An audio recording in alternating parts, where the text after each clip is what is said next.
នៅក្នុងពិធីសំណេះសំណាលសម្ពោធដាក់ឲ្យប្រើប្រាស់ជាផ្លូវការទារកដ្ឋានរោងចក្រ Marvel Garment ស្ថិតនៅតំបន់សេដ្ឋកិច្ចពិសេសភ្នំពេញ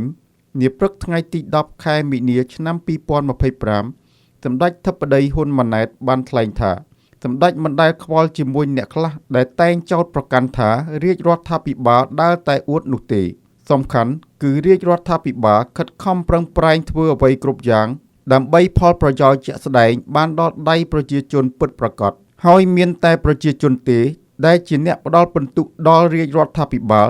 មិនមែនអ្នកដែលចាំតែថានៅក្រៅប្រទេសនោះឡើយសូមស្ដាប់ប្រសាសន៍សម្ដេចធិបតីដូចតទៅ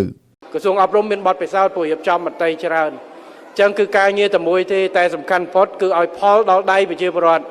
ផលដល់ដៃសហគមន៍ផលដល់ដៃអ្នកដែលត្រូវទទួលគឺបងប្អូនកម្មករកម្មការិនីយើងមន្ត្រីរាជការយើងក៏បានបសសមានអីហើយឥឡូវយើងពង្រីកបសសទៅដល់អ្នកដែលអត់ធ្វើការក្នុងវិស័យយើងអ្នកដែលក្រៅប្រព័ន្ធអីក៏បានផលបាទបដើនៅក្នុងការទទួលនៅសេវាសុខាភិបាល